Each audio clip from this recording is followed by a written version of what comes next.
So, ladies and gentlemen, if you look to the north,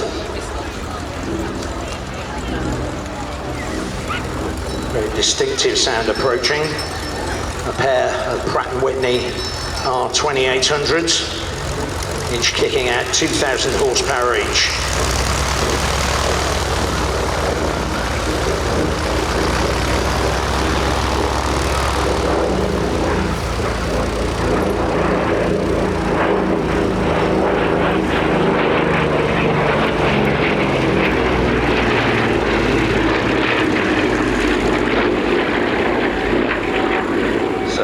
The Douglas B-26 Invader. Again, remarkable history of this particular aircraft. Built just too late to see service in the Second World War. It was, however, quickly put into service.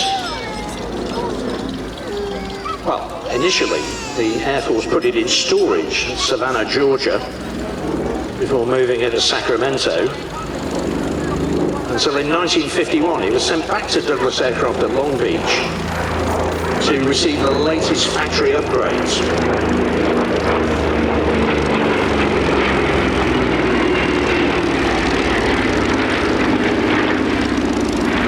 Aircraft serial number 4434313, 44 being the year of manufacture, 1944. The aircraft is known to one and all as 313. It was converted to the glass-nosed C model, a much more streamlined nose, making the aircraft somewhat faster. Originally fitted with a pair of 50 caliber turrets, 50 caliber machine gun turrets for self-defense. These were removed because the aircraft was mostly going to be used for night interdiction and night strike missions during the Korean War. Joined the 552nd Bomb Wing, 730th Bomb Squadron, known as the Rebels, out of Miho in Japan in June 1951. Became the personal aircraft for the squadron commander and was originally named Sweet Eloise II after his wife.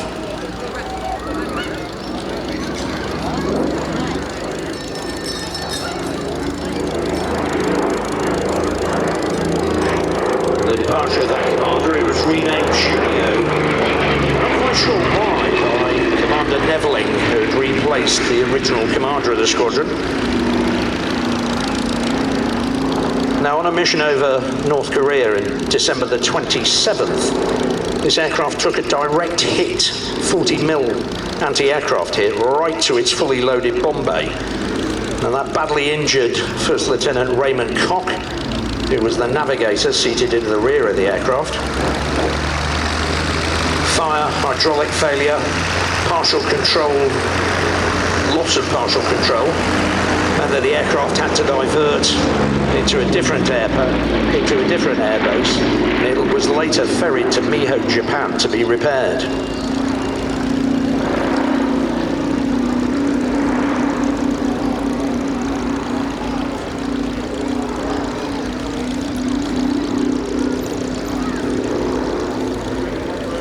Mostly based at Pusan East, known as K9, during the Korean War. While it was being repaired, it was also painted black in order to make it less conspicuous on these night missions. But in February 1952, it was hit again with 40mm flak, which hit the glass nose of the aircraft, destroying the northern bomb sight and shattering the co-pilot's canopy. Once again it was repaired, and in May it was reassigned to the 17th Bomb Wing, going to the 95th Bomb Squadron, known as the Kicking Mules. It became the spare aircraft on that squadron, because everybody found out that it had been hit twice by flak on previous missions, and nobody wanted to fly it. They christened it the Magnet, or Flak Magnet.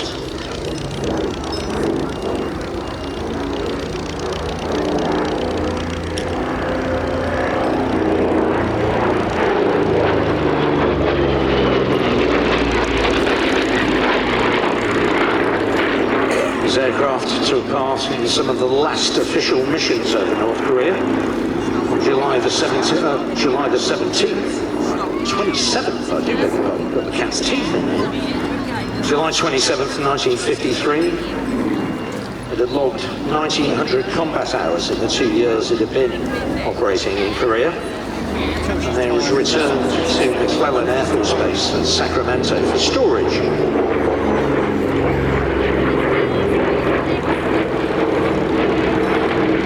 As I said, very powerful, very fast aircraft, the Invader.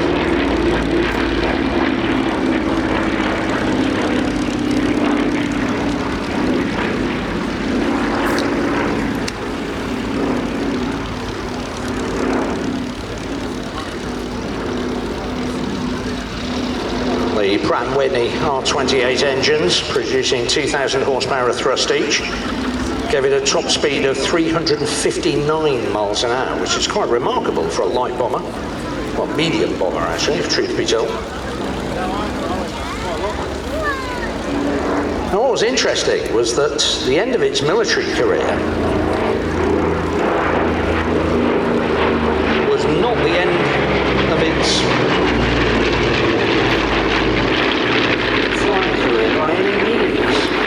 In 1957, this aircraft was sold at a government surplus auction. How much do you think they paid for this? $1,776. That was what somebody bought this aircraft for. It was originally modified for cloud seeding to create rain before it was sold to Aero Atlas of Red Bluff, California, where it became a fire bomber. The bomb bay was modified with a borate tank to take fire suppression chemicals, and it was known as Tanker 27.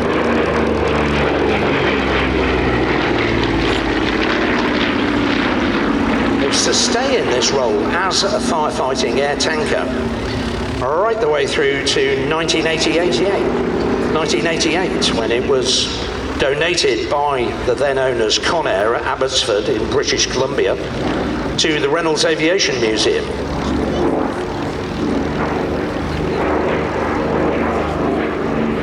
They, however, very quickly sold the aircraft on to a chap called Don Crow. Conair were not impressed by that, apparently.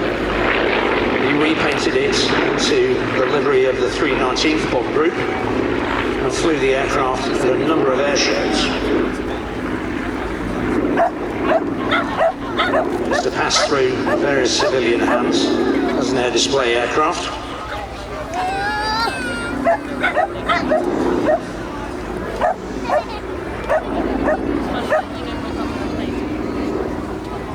Until eventually he was bought by the current owner, a Polish entrepreneur, Marcin Kubrak. Bought the aircraft in 2020. It's undergone a great deal of restoration. Now returns the European airshow circuit. And I, for one, am delighted to see it. This is one of my favourite aircraft. Fast, powerful, and incredibly mean. Aside from the bomb load, 4,000 pounds in the bomb bay, another 2,000 pounds under the wings. You could also fit the aircraft with various fixed forward firing machine guns. And of course, in its original wartime guise, it had the pair of self-defense remotely guided turrets carrying yet more 50 cal machine guns. This really was a very, very powerful war machine.